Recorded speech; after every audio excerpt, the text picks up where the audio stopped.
I want to welcome Prime Minister Modi to our great country. Missouri has a strong relationship with India. Our countries are united through our shared democratic values. Ours is the oldest, yours is the largest.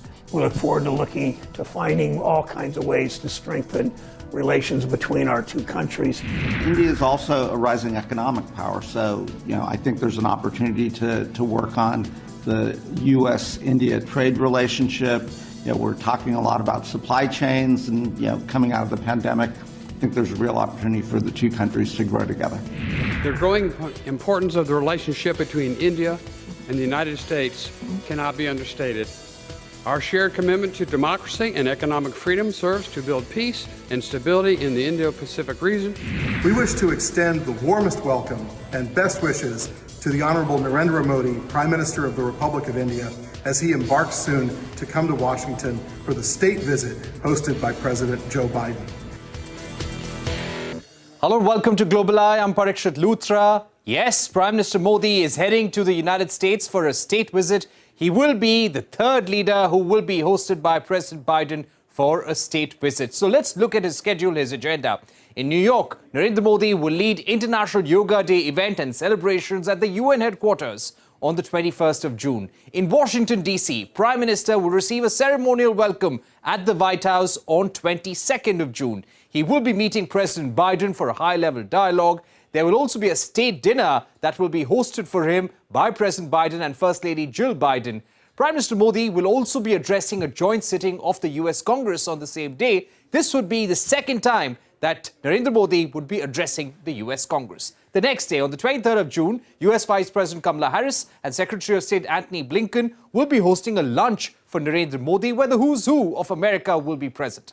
The Prime Minister will be meeting leading CEOs, professionals, stakeholders and members of the Indian diaspora. He will also be addressing the Indian diaspora in Washington, D.C. in a mega event on 23rd evening. Now, if you look at the deliverables of this visit, let's begin with defense. A multi-billion-dollar deal on GE-HAL collaboration for co-production of jet engines is likely to be signed. This could include a transfer of technology up to 80%. This would be an unprecedented deal.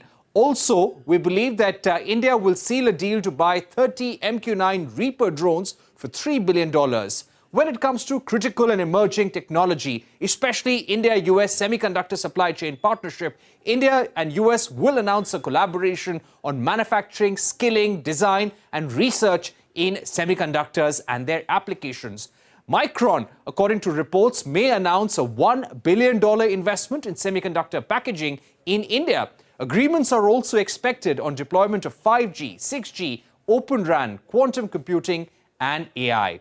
Joining us now to talk about the Prime Minister's visit, the big deliverables and the message that India would like to send out to the United States is Ambassador Taranjit Sandhu, who has been very closely involved in preparation for this visit. Ambassador, let me begin by asking you to lay out the priorities in the India-US partnership ahead of this big meeting. Thank you, Parikshit. The most important priority is essentially it is oriented towards the development of the people. And I will explain to you how that gets connected with the different, broadly 5 areas. First, healthcare. And you know the importance of healthcare, especially after the COVID. There's been a lot of focus. But you are aware that affordable vaccines, affordable medicines is an important priority both in the United States and in India.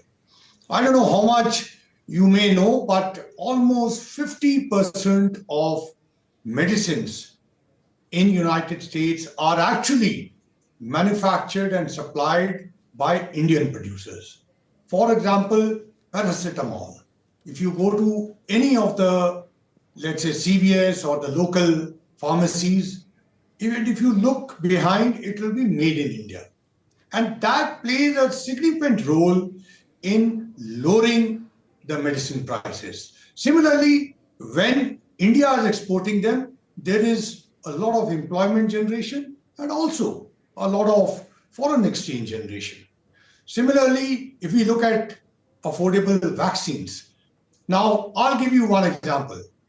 There was a vaccine called rotavirus.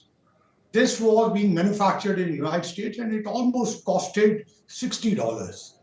When the co-production started with an Indian company and the bulk production was done in India, the cost of one vaccine from $60 came down to $1.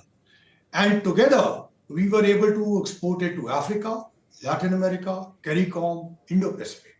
So you can see how this simple thing like healthcare can impact. Similarly, digital technology, and in technology, we have the startups, we have the innovation, which is very, very significant for India's young population.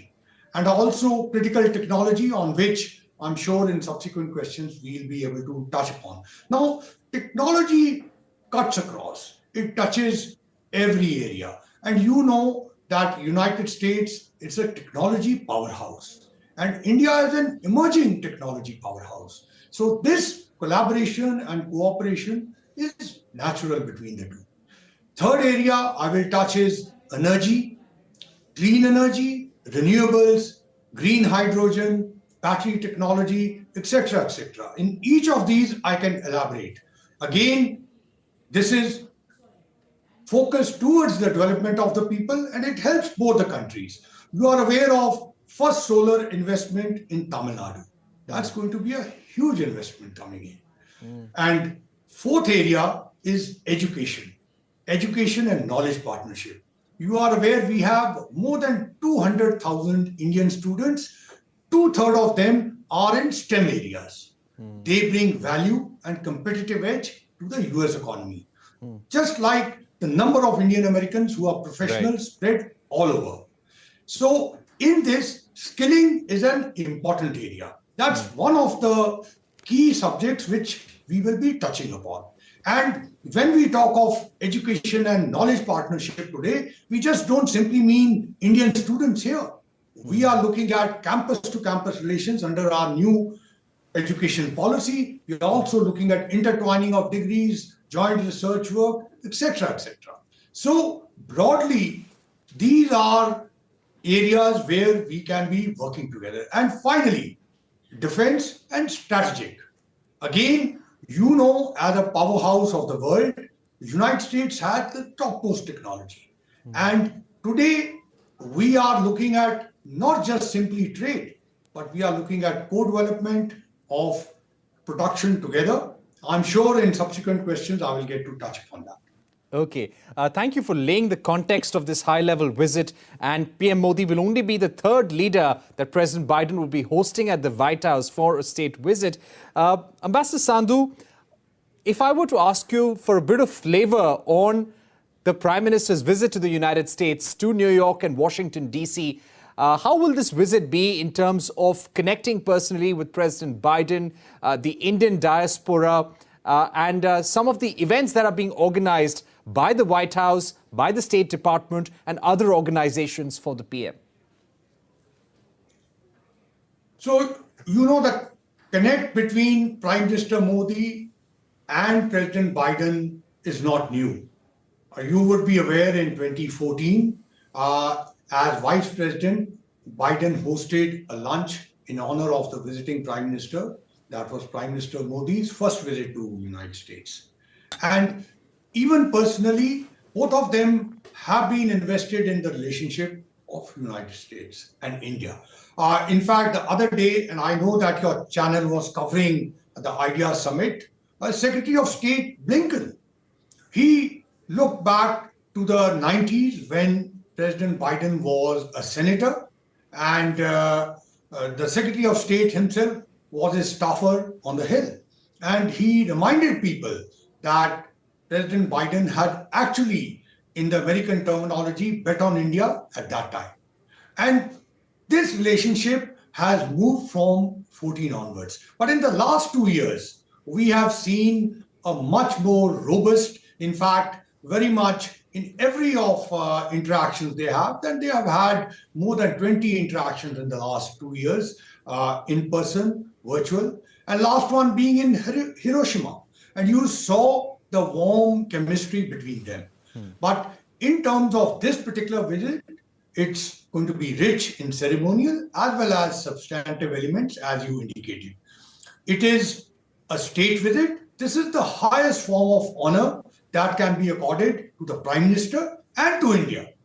Prime Minister Modi will be the third Indian leader in independent India to be accorded a state visit. And this has certain elements. For example, there will be a ceremonial welcome at the White House, where, of course, a number of Indian Americans, as we have mentioned, would be present on the lawns of the White House. There will be a full ceremonial welcome.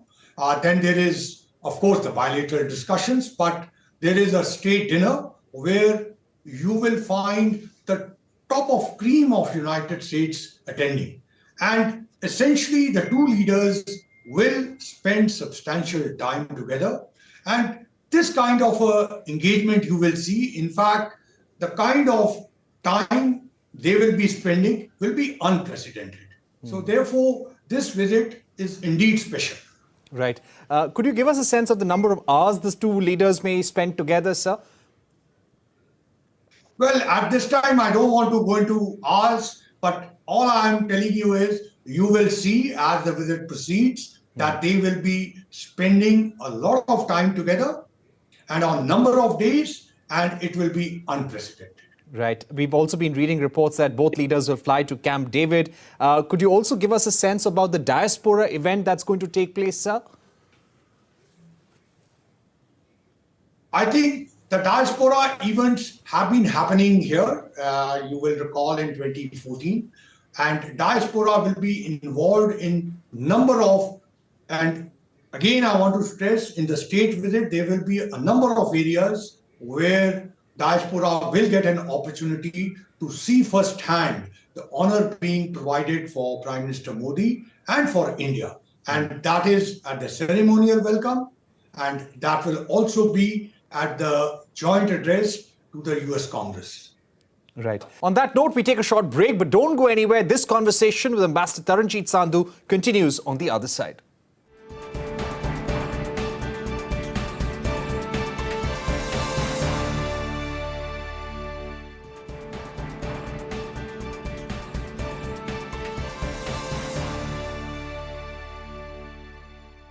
Welcome back. You're watching Global Eye. We're in conversation with Indian Ambassador to the United States, Taranjit Sandhu, on the big Modi-Biden visit next week and what are the real outcomes that we can expect on people-to-people ties, on trade, on critical and emerging technology and defense co-production as well. Ambassador Sandhu, on the issue of defense co-production, a lot has been written about this. We have been getting reports that the GE deal for manufacturing jet engines in collaboration with HAL is done. It has received approval at the highest political level from both sides. Could you give us a sense of how significant this would be for India, and what are some of the differences in the contours of this agreement if you compare to some other relationships that the US has with its allies? Look, I'm not going to get into specific deals at this moment, but what is important is the difference if you look at 10 years back and today. India is being seen as an important part of the global value chain. In fact, the US NSA was in India, and you have seen his statements. So I don't need to repeat many of those. But what is important is that United States and India today are working much, much closer. It is no longer like it used to be earlier. So we have had capacity building exercises. We have had joint exercises. There has been acquisition. In fact, it has risen many, many times, and I'm consciously avoiding the figures there. But these have been key facets of our defense partnership in the past. What are we looking at now? We are looking at what I will say is a much beyond a buyer-seller relationship.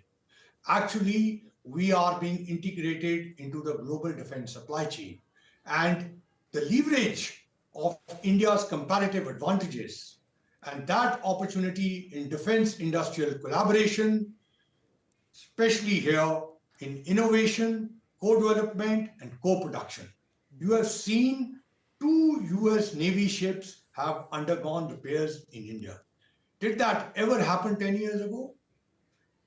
In fact, when Secretary Austin was in India, a roadmap had been concluded for defense industrial collaboration. And we also have dialogues in defense AI and defense space. So this partnership and defense, of course, is an important ingredient. When I mentioned to you technology, obviously it touches in defense too. When the United States is a powerhouse in technology, we know that in the defense sphere, the defense technology is of top class. And once I mentioned that India is an emerging powerhouse in technology, obviously defense will be one of the areas which will be touched upon. Right. On critical and emerging technology, this is the reason, ISET was the reason that the US NSA was in India to hold talks with NSA Ajit Doval as well. What exactly are we looking at in terms of deliverables on critical and emerging technology? Ambassador Sandhu, what about on semiconductors? So, again, coming back to what I mentioned to you, that in technology, it is going to be a collaboration for the future. And technology, as you know, has both the strategic and the commercial side. And an important part of any technology collaboration is the trust and confidence in each other.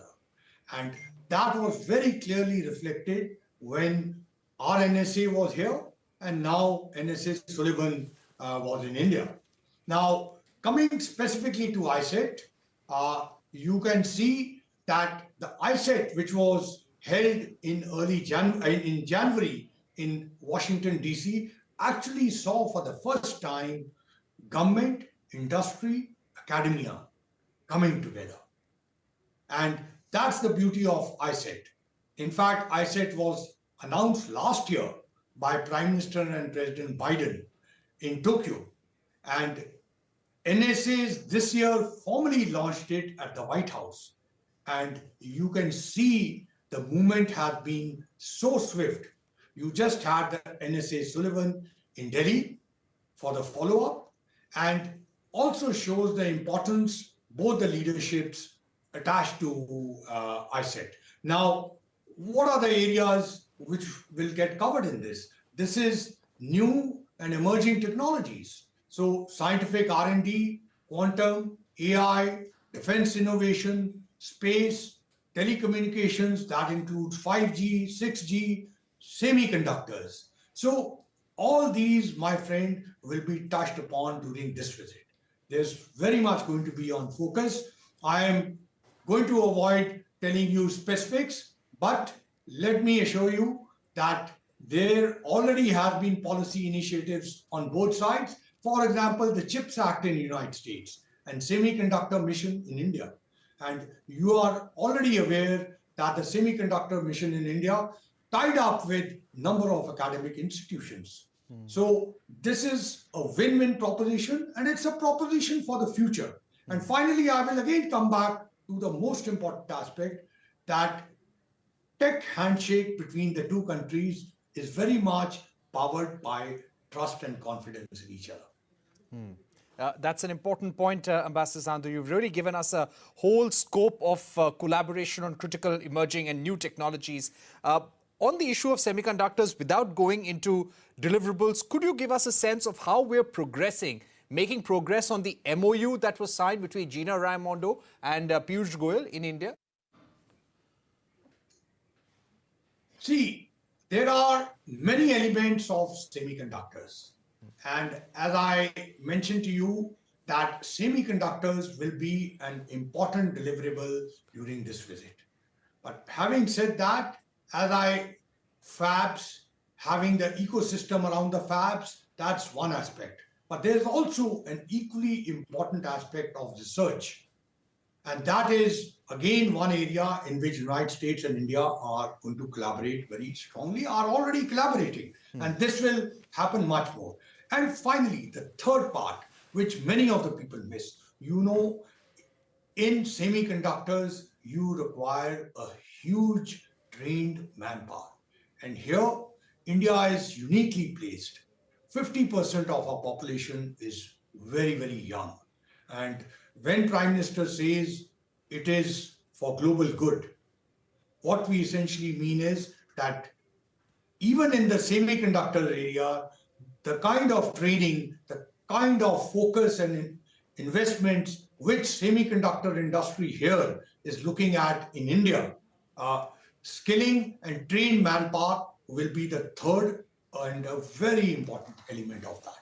Right. My final question, Ambassador Sandhu, when it comes to trade and market access, when it comes to visa issues, any key messages that India would like to send out to the US during this visit? You will see a touch on all of them. But what I want to mention to you about trade is that it is indeed interesting if you just look at the facts and figures right now. Despite not having an FTA, despite the COVID and all the other challenges, international challenges, the trade between United States and India has touched 190 billion. And that is something which is amazing, that even without FTA and all these challenges, it has reached here. And you can imagine this is going to increase and further deepen. All right. Ambassador Sandhu, thank you so much for joining us here on CNBC-TV18, giving us a complete overview on what the Prime Minister's visit, this unprecedented and historic visit to the United States, will entail. Lots to expect, and we hope to hear from you very soon on the big outcomes from the Modi-Biden meeting. Thanks once again for joining us here on Global Eye. Thank you very much. That's all the time we had on Global Eye. Thank you for watching. Goodbye.